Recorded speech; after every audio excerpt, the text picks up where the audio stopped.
Hi, my name is John McCamack. Always asking the question, what is truth? Have you ever wondered what the difference is in the United States versus the rest of the world? There's a very distinction made by the Founding Fathers. We hear that we need to protect democracy, but we never hear we need to protect our democratic republic. If you hear people on Capitol Hill during an election state every vote should count, they are either deceiving you or they don't understand a thing called the Electoral College.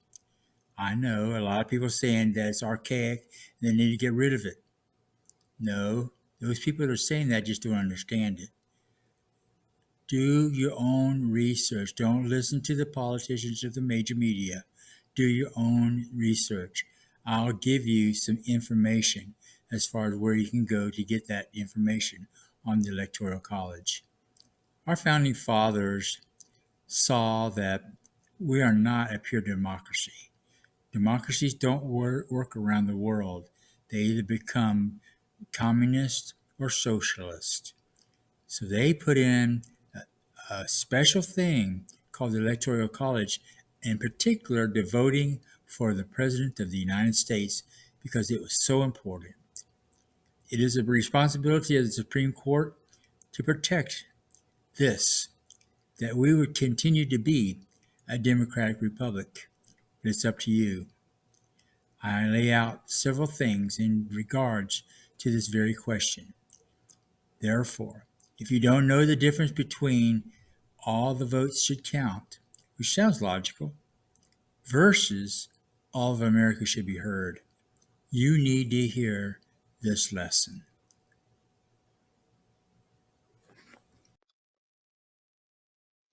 The first two are my suggestions.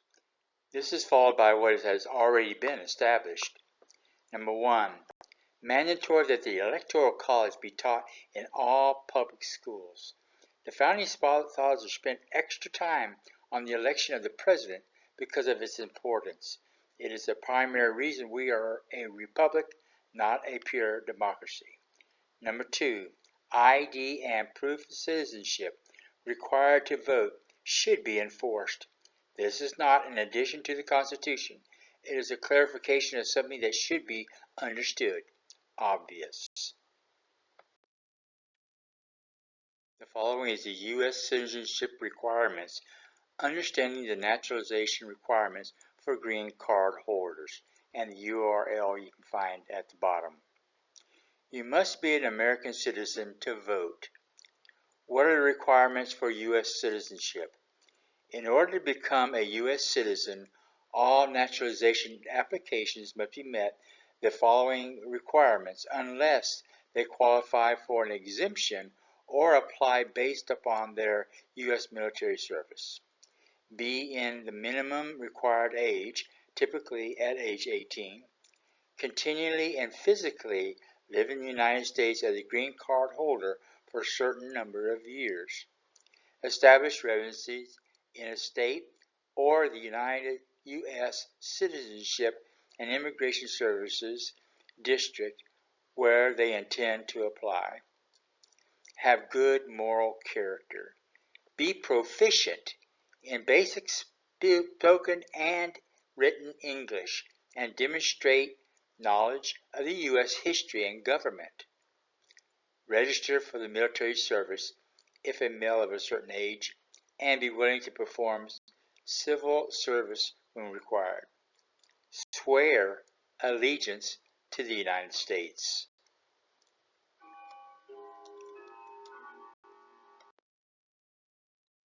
Continued. You must have continuously lived in the United States as a green card holder for at least 5 years or at least 3 years if you are married to a U.S. citizen. Continuously means you do not take any trips outside the United States that lasted 6 months or longer during the 3 to 5 years you are required to have a green card, plus the extra period while USCIS process your U.S. citizenship application. In other words, You're allowed to leave the United States, just make sure you return within 6 months every time. Important. If you leave the United States for more than 6 months as a green card holder, USCIS will presume that you've abandoned your permanent residence in the United States and they'll deny your U.S. citizenship application. A note from We the People to the Supreme Court. There are politicians, elites, etc., and promoted by the major media that allow illegal immigrants into the country. This is not fair to the immigrants that came through the process. It is also not fair to the current citizen. The Supreme Court needs to ensure that the path of citizenship is enforced, trying to have them vote as citizens by not requiring an ID is politicians, elites, etc., prompted by the major media to assist immigrants in breaking the law. We require that people show an ID every day for all kinds of services. It seems ridiculous that an ID and proof of citizenship is not required to vote. Voting, especially for the president, should be high priority. Again, I wish to emphasize that the Founding Fathers held the voting of the president in the highest regard. One of the main problems is that either many people in politics and the media do not understand the Electoral College or they are lying. It seems that the FBI, the CIA, the DOJ, major media, etc., are controlled by the deep state establishment global elites and are not working for we the people. They do not like the Supreme Court because the court seems to be the only ones that are looking out for we the people. Therefore, we the informed people are requesting that the Supreme Court do what is their constitutional responsibility, protect the voting apparatus, particularly for the president. In my opinion, to help protect the vote. Number 1, drop boxes should be eliminated. Everybody can drop a vote in the mail. Having unsupervised drop boxes leaves open the possibility of illegal activity. Number 2, early voting should be strictly enforced. Voting for the president should be standardized nationwide. This is a federal issue. In my opinion, 1 week for early voting is sufficient. This is not changing the Constitution, but it is a clarification of what should be understood.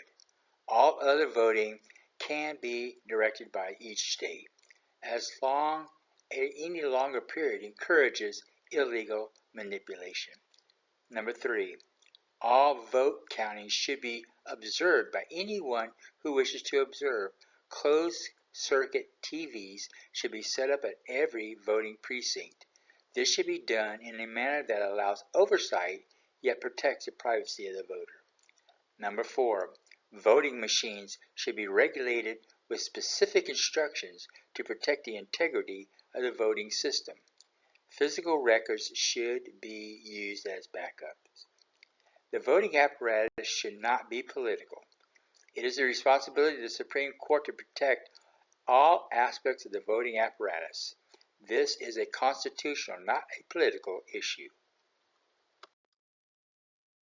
In my opinion, people make justification for early voting because otherwise people will be disenfranchised. However, I believe that those people are using that as an excuse for manipulation. In essence, they are saying people are too ignorant to vote according to specific instructions. Part of the requirements of being a citizen is to understand English and our system of government. Again, voting, especially for the president, should be held in the highest regard and a federal, not a political issue. More specifically, voting for the president should be standardized nationally, not left to the states. To emphasize, this is not an amendment to the Constitution. It is a clarification of an issue that should be understood and protected by the Supreme Court. To emphasize a key point, many people on Capitol Hill during the vote will say that every vote should count. That sounds very logical, and it is. However, the Founding Fathers believed that every vote should count should have weight, but they also wanted all of America to be heard. If you do not know the difference between every vote should count versus all America should be heard, you need to study the Electoral College. There are many places that you can go to get a class for the Electoral College. At the bottom, I have included my class on the Electoral College. I wish you to be informed. We must protect the United States of America as a democratic republic.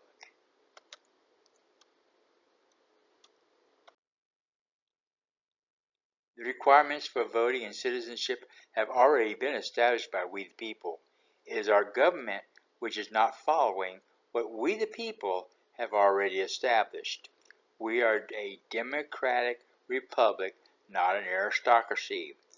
These points that I have brought up are constitutional issues which must be enforced by the Supreme Court. For example, the standardization of voting for the president. It should not be left up to the states. It is a federal, not a state issue. We, the informed people, count on the Supreme Court to do your fiduciary responsibility by protecting this constitutional democratic republic. Get informed. This is one of the most crucial elections we've ever had. It will determine whether we become a pure democracy or we preserve a democratic republic. Know the difference. The difference is in the Electoral College. Get informed.